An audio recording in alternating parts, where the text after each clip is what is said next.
प्रेम नगर नाम के एक सुंदर से गांव में कैलाश नाम के एक व्यक्ति की मोमोज की रेडी थी। गांव के लोग कैलाश के मोमोज उंगलियां चाट चाट कर खाते थे। अरे आओ आओ भाई आओ, कैलाश के गर्मा गर्म मोमोज खाओ। एक बार खाओगे तो खाते रह जाओगे। आओ भैया आओ।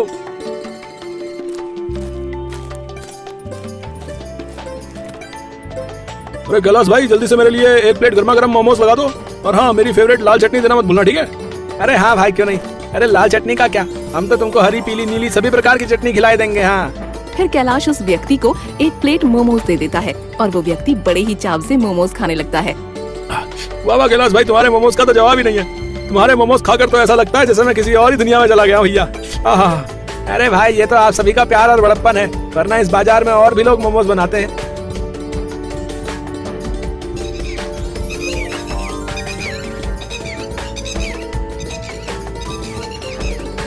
शाम तक कैलाश के सारे मोमोज बिक जाते हैं और वो अपनी रेडी को लेकर घर आ जाता है।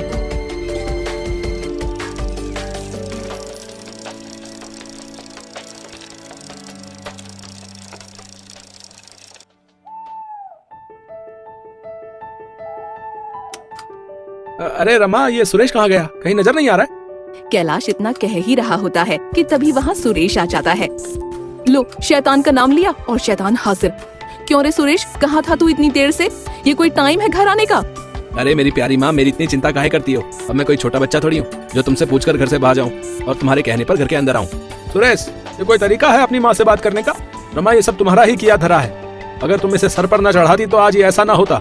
पिताजी, मेरे सभी दोस्तों के पास बाइक है, मुझे भी एक नई बाइक ला कर दो, नहीं तो मैं घर छोड़कर चला जाऊंगा। अरे पिछले महीने ही तो तुझे मोबाइल दिलाया था और अब तुझे बाइक चाहिए? दिन भर बस अपने आवारा दोस्तों के साथ घूमता रहता है। अरे कभी मेरे साथ मेरे काम में हाथ भी बटा लिया कर। क्या मैं उस फुटपाथ पर मोमोज बेचूं? ऐसा मैं हरगिज नहीं करूंगा। और हाँ पिताजी, अगर आप मुझे बाइक नहीं दिलाएंगे ना तो मैं घर छोड़कर चला जाऊंगा। हाँ। निकल जा मेरे घर से। और हाँ, दोबारा इस घर में कदम मत रखना, नहीं तो तुझे पंखे से लटका कर मारूंगा। कैलाश की ये बात सुनकर सुरेश गुस्से में घर से निकल जाता है।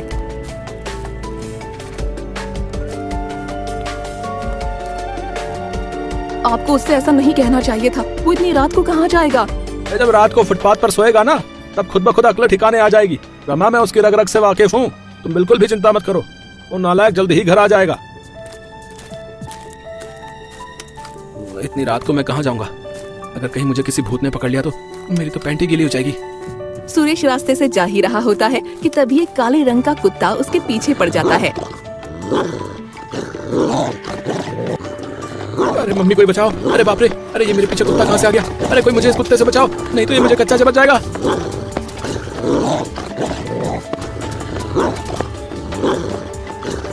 फिर भागते भागते सुरेश एक बहुत बड़े गड्ढे में गिर जाता है। अरे यार, अब मैं ये कौन सी नई मुसीबत में फंस गया? अब मुझे इस गड्ढे से कौन निकालेगा? लगता है आज सारी मुसीबत मुझ पर ही आ पड़ी है। फिर सुरेश जोर जोर से मदद की पुकार लगाने लगता है। अरे कोई है? अरे कोई मुझे इस गड्ढे से बाहर निकालो। अरे अंदर बहुत मच्छर काट रहे हैं यार। अरे कोई बचाओ। अरे ये आवाज कैसे आ रही है यार? ये कहीं मेरे कान तो नहीं बज रहे? अरे नहीं नहीं, यहाँ तो कोई है, मुझे पता लगाना होगा। अरे मेरी इन आँखों को इतना बड़ा गड्ढा नहीं दिखा। ये तो गलत बात है, मैं अपनी दोनों आँखों को फोड़ डालूंगा। ये तू कैसी बहकी बहकी बातें कर रहा है बेवड़े? और तुझसे किसने कहा था इस गड्ढे में गिरने को? हाँ मम्मी, कोई मुझे इस गड्ढे से बाहर निकालो, नहीं तो मैं मर जाऊंगा यार। कोई मुझे बचाओ। अरे ये तू कैसे बच्चों की तरह रो रहा है? अरे चुप हो जा मेरे बाप। हमें कोई ना कोई यहाँ से निकाल लेगा। अरे कोई हमें इस गड्ढे से बाहर निकालो, कोई है?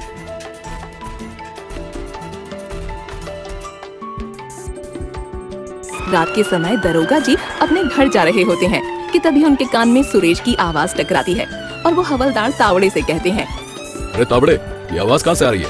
लगता है कोई मदद के लिए पुकार रहा है। और तभी उन दोनों को एक बड़ा सा गड्ढा दिखाई देता है। साहब जी, ये आवाज शायद उस गड्ढे से आ रही है, हमें उसके पास जाकर देखना चाहिए।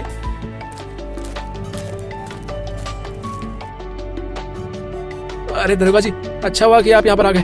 कृपा करके हमें इस गड्ढे से बाहर निकालिए। फिर दरोगा उन दोनों को गड्ढे से बाहर निकालता है। तुम दोनों इतनी रात को यहाँ क्या कर रहे थे और तुम इस गड्ढे में कैसे गिर गए? फिर सुरेश ने दरोगा जी को गड्ढे वाली सारी बात बताई। अच्छा तो ये बात है। सुरेश, अब तुम अपने घर जाओ दरोगा जी, मुझे भी अपने घर जाना है। क्या आप मुझे अपने घर पर छोड़ देंगे? आपकी बड़ी मेहरबानी होगी। मैं तुझे घर नहीं सीधे थाने ले जाऊंगा। इतनी रात को शराब पीता है? तेरी मरम्मत तो अब थाने में ही होगी बच्चू, चल। फिर दरोगा उस बेवड़े को पकड़कर थाने ले जाता है। अब इससे पहले कि कोई और मुसीबत आ जाए, मुझे अपने घर चलना चाहिए।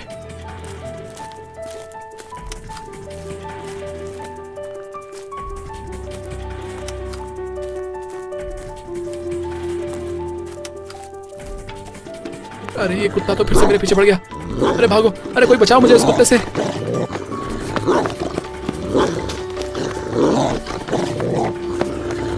फिर सुरेश भागते भागते अपने घर पहुंच जाता है। माँ, पिताजी, जल्दी दरवाजा खोलो, नहीं तो ये कुत्ता मुझे काट लेगा।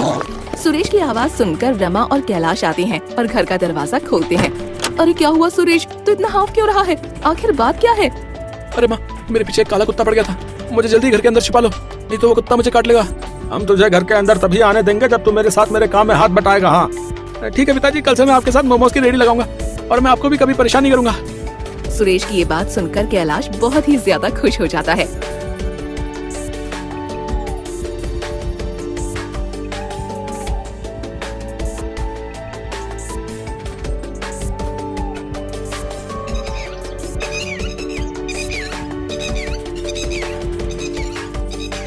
अरे आओ आओ गांववासियों, आओ जल्दी हमारी रेडी के पास आओ, गर्मा गर्म स्वादिष्ट मोमोज खाओ। कुछ ही देर में उनकी रेडी के पास लोगों की भीड़ लग जाती है। अरे भाई, मेरे लिए एक प्लेट मोमोज लगा दो। भाई मेरे लिए 50 रुपए के मोमोज पैक कर दो। अगर आज मोमोज नहीं ले गया तो मेरी बीवी मुझे बहुत मारेगी। अरे भाई रुको रुको, थोड़ा सब्र करो, सभी लोगों को मोमोज मिलेगा। कैलाश की रेडी के कुछ दूर प्रीतम नाम के व्यक्ति की मोमोज की रेडी थी। वो कैलाश से बहुत ज्यादा चिढ़ा करता था। प्रीतम गाँव के मुखिया का आदमी था। पता नहीं ये कैलाश अपने मोमोज में क्या डालता है। जब से इसने यहाँ मोमोज की रेडी लगानी शुरू की है, तब से मेरा एक भी मोमोज नहीं बिका। मुझे इसके बारे में मुखिया जी को बताना होगा, नहीं तो हमारा धंधा ठप हो जाएगा। फिर प्रीतम मुखिया के घर कैलाश की शिकायत लेकर पहुंचता है। अरे क्या हुआ प्रीतम, तू इतना परेशान क्यों लग रहा है? आखिर बात क्या है? और तूने आज मोमोज की रेडी नहीं लगाई? अरे परेशानी की तो बात है मुखिया जी, जब से उस कैलाश ने बाजार में मोमोज की रेडी लगानी शुरू की है, तब से हमारा एक भी मोमोज नहीं बिका। मुखिया जी, उस कैलाश का कुछ करिए, नहीं तो हमें किसी दिन कटोरा लेकर सड़क पर भीख मांगनी होगी, बता रहा हूँ। मैंने उस कैलाश को कई बार मना किया है कि वो अपनी रेडी को वहाँ से हटा ले, लेकिन तुम चिंता मत करो प्रीतम, मैं उस कैलाश को ऐसा सबक सिखाऊंगा कि वो जिंदगी भर मोमोज नहीं बेच पाएगा। हाँ अरे बेटा सुरेश, मोमोज बनाने के लिए सब्जियां खत्म हो गई हैं, तू जाकर सब्जियां ले आ, तब तक मैं अपनी रेडी को संभालता हूँ। ठीक है पिताजी, मैं अभी सब्जियां लेकर आता हूँ। फिर सुरेश सब्जियां लेने चला जाता है और तभी वहाँ मुखिया अपने कुछ आदमियों के साथ आ जाता है। क्यों रे कैलाश, मैंने तुझे कितनी बार मना किया है कि तू अपनी रेडी यहाँ से हटा ले, लेकिन तेरी समझ में कोई बात आती कहाँ है? देखिए मुखिया जी, आप इस गांव के मुखिया हैं, इसलिए मैं आपका सम्मान करता हूँ, लेकिन एक बात मैं आपको बता दूं, मैं अपनी रेडी यहाँ से नहीं हटाऊंगा। लगता है तू वैसे नहीं मानेगा, तेरी मरम्मत करनी ही होगी। अरे खड़े क्या हो, मारो इस कैलाश के बच्चे को और इसकी दोनों टांगे तोड़ दो। अरे कोई मुझे बचाओ, मुखिया जी मुझे छोड़ दो, मैंने आपका क्या बिगाड़ा है, कृपा करके मुझे छोड़ दो। अरे बहुत तेज दर्द हो रहा है। इससे पहले कि यहाँ कोई आ जाए, हमें यहाँ से जल्दी ही निकलना होगा, नहीं तो आफत हो जाएगी। इतना कहकर मुखिया और उसके दोनों आदमी वहाँ से 9-2-11 हो जाते हैं। अरे पिताजी, आपको क्या हुआ? आप ऐसे जमीन पर क्यों पड़े हो और आपकी ये हालत किसने की? बेटा, मुखिया के आदमियों ने मुझे बहुत मारा और कहा है कि अब से हम यहाँ अपनी रेडी को नहीं लगा सकते। पिताजी, मैं उस मुखिया को नहीं छोड़ूंगा, लेकिन सबसे पहले मुझे आपको अस्पताल ले जाना होगा। फिर सुरेश अपने पिताजी को अस्पताल ले जाता है।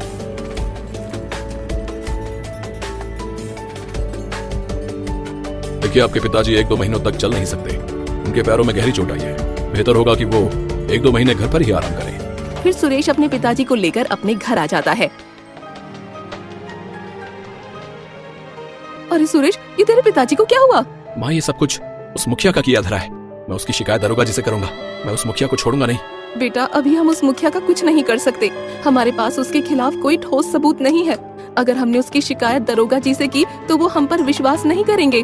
तुम ठीक कहती हो माँ, पहले हमें उसके खिलाफ कोई ठोस सबूत ढूंढना होगा, तभी हम उसको सजा दिला सकेंगे।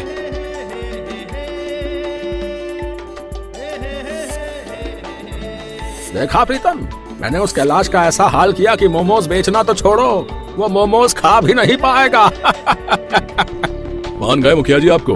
अरे इस गांव में आज तक कोई पैदा नहीं हुआ जो आपसे टक्कर ले सके। हाँ चल अब ज्यादा मस्का मत लगा और मोमोज बेचकर मुझे अच्छा मुनाफा ला कर दे। हाँ लेकिन मुखिया जी, ज्यादा मुनाफा कमाने के लिए हमें क्या करना होगा? इसका भी उपाय है मेरे पास। तुम मोमोज में नशीली दवाई मिलाकर बेचना, जिससे लोगों को नशा आएगा और वो मोमोज खाने रोज आएंगे।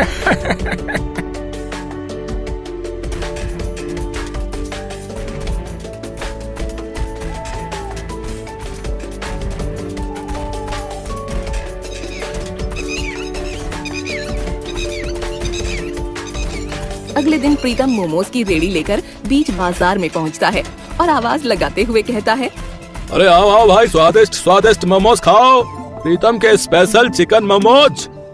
क्या चिकन मोमोज? भाई इसका नाम तो मैंने आज तक नहीं सुना। ऐसा करता हूँ, एक बार इस प्रीतम के चिकन मोमोज खाकर देखता हूँ। भाई मेरे लिए एक प्लेट चिकन मोमोज लगा दो, मैं भी तो देखूं तुम्हारे मोमोज में आखिर दम है भी कि नहीं। अरे भैया जी, अगर आपने मेरे एक बार चिकन मोमोज खा लिए ना, तो रोज रोज खाने आओगे। हाँ। फिर प्रीतम उस व्यक्ति को एक प्लेट नशीली दवाई वाले चिकन मोमोज खाने के लिए देता है।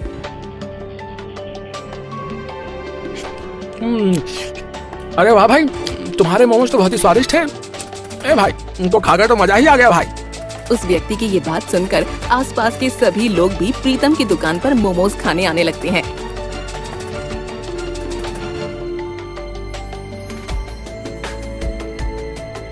शाम तक प्रीतम के सारे मोमोज बिक जाते हैं।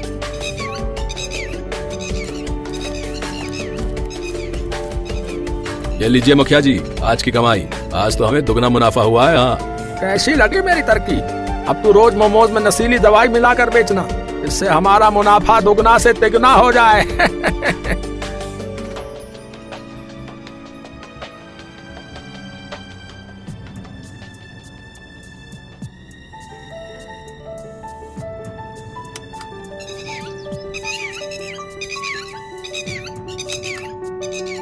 ऐसे ही कुछ दिन बीत जाते हैं। प्रीतम रोज नशीले मोमोज बेचता रहा और अब तो उसने हद ही पार कर दी। वो मोमोज बनाने के लिए चिकन की जगह कुत्ते का सड़ा मांस इस्तेमाल करने लगा ताकि उसका मुनाफा और अधिक हो सके।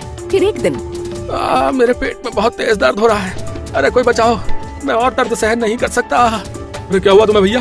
अरे भैया, जल्दी ही हमें इसे अस्पताल ले जाना होगा, नहीं तो ये यहीं पर अपना दम तोड़ देगा। फिर कुछ लोग उस व्यक्ति को अस्पताल में भर्ती करा देते हैं। धीरे धीरे गांव के अधिकतर लोगों की तबीयत खराब हो जाती है और ये बात सुरेश के कानों तक भी पहुंच जाती है। अरे माँ, तुम्हें पता है गांव के अधिकतर लोग बीमार हो गए हैं। हाँ बेटा, सुना तो मैंने भी है। पता नहीं इस कलयुग में आखिर कब क्या हो जाए।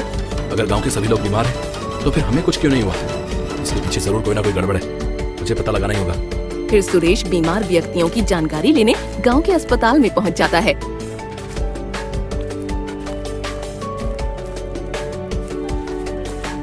डॉक्टर साहब, गांव के सभी लोग अचानक बीमार कैसे हो गए? आप मुझे बता सकते हैं कि आखिर माजरा क्या है? देखिए, गांव के सभी लोगों को फूड पॉइजनिंग हुई है। जरूर गांव वालों ने कुछ उल्टा सीधा खाया है, जिससे उनकी तबीयत खराब हो गई। फिर सुरेश कुछ देर सोचता है और तब डॉक्टर से कहता है, गांव के अधिकतर लोग प्रीतम के पास मोमोज खाने जाया करते थे। कहीं इसके पीछे उस प्रीतम का हाथ तो नहीं? मुझे जल्दी पता लगाना होगा।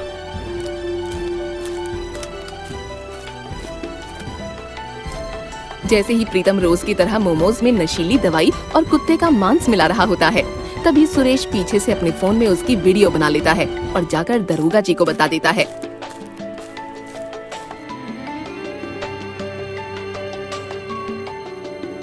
दरोगा जी, जल्दी मेरे साथ चलिए। तो प्रीतम अपने मोमोज में नशीली दवाई और कुत्ते का मांस मिला रहा है। ये तो क्या कह रहा है सुरेश? और हम तेरी बात पर कैसे विश्वास कर लें? आखिर तेरे पास क्या सबूत है? जब वो मोमोज में नशीली दवाई मिला रहा था, तब मैंने अपने फोन में उसकी वीडियो बना ली थी। फिर सुरेश दरोगा जी को वो वीडियो दिखाता है।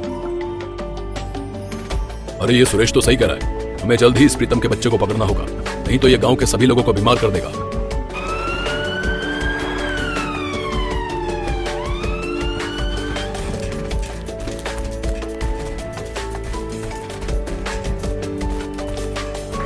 अरे भागता कहाँ है? रुक प्रीतम, आज मैं तुझे नहीं छोड़ूंगा। अरे नहीं नहीं दरोगा जी, मैं भाग थोड़ी रहा था, मैं तो बस जॉगिंग कर रहा था। अरे तेरी जॉगिंग तो अब मैं जेल में कराऊंगा। पहले ये बता कि तू इन मोमोज में आखिर मिला था क्या है? कुछ भी तो नहीं दरोगा जी, जैसे मोमोज को बनाया जाता है मैं तो रोज वैसे ही मोमोज बनाता हूँ। ज्यादा शान पत्ती करने की जरूरत नहीं है, समझा? तो इन मोमोज में नशीली दवाइयाँ और कुत्ते का मांस मिलाता है। बेटा मेरे पास तेरे खिलाफ सबूत है, समझा? फिर दरोगा प्रीतम को वो वीडियो दिखाता है और उसकी सारी सिट्टी पिट्टी गुल हो जाती है। मुझे छोड़ दीजिए दरोगा जी, ये सब मुझे मुखिया जी ने करने के लिए कहा था, कृपा करके मुझे छोड़ दीजिए। ओह, तो ये सब मुखिया का किया धरा है। चल अब हमें उस मुखिया के घर ले चल। फिर प्रीतम दरोगा जी को मुखिया के घर पर ले जाता है। अरे दरोगा जी, आप यहाँ? क्या बात है, आइए बैठिए, मैं अभी आपके लिए चाय पानी मंगवाता हूँ। चाय पानी बाद में पियेंगे मुखिया, पहले ये बता, क्या तू ही इस प्रीतम को मोमोज में नशीली दवाई मिलाने के लिए कहता था? अरे नहीं नहीं दरोगा जी, ये आप कैसी बातें कर रहे हैं? मैं तो इसको जानता भी नहीं। अरे नहीं दरोगा जी, ये मुखिया झूठ बोल रहा है। इसी ने मुझे मोमोज में नशीली दवाई मिलाने को कहा था ताकि इसका मुनाफा ज्यादा हो सके। गलती तो तुम दोनों की है, सजा तो तुम दोनों को बराबर मिलेगी। हवलदार, गिरफ्तार कर लो इन दोनों को। फिर दरोगा मुखिया और प्रीतम को पकड़ कर ले जाता है।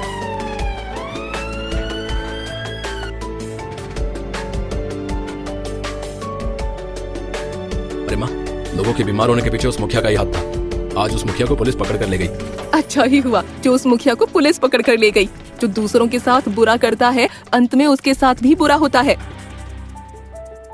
कुछ दिन बाद सुरेश के पिताजी की तबीयत भी ठीक हो जाती है और फिर से वो दोनों अपने मोमोज की रेडी लगाने लगते हैं और दिन दुगनी रात चौगुनी तरक्की करने लगते हैं।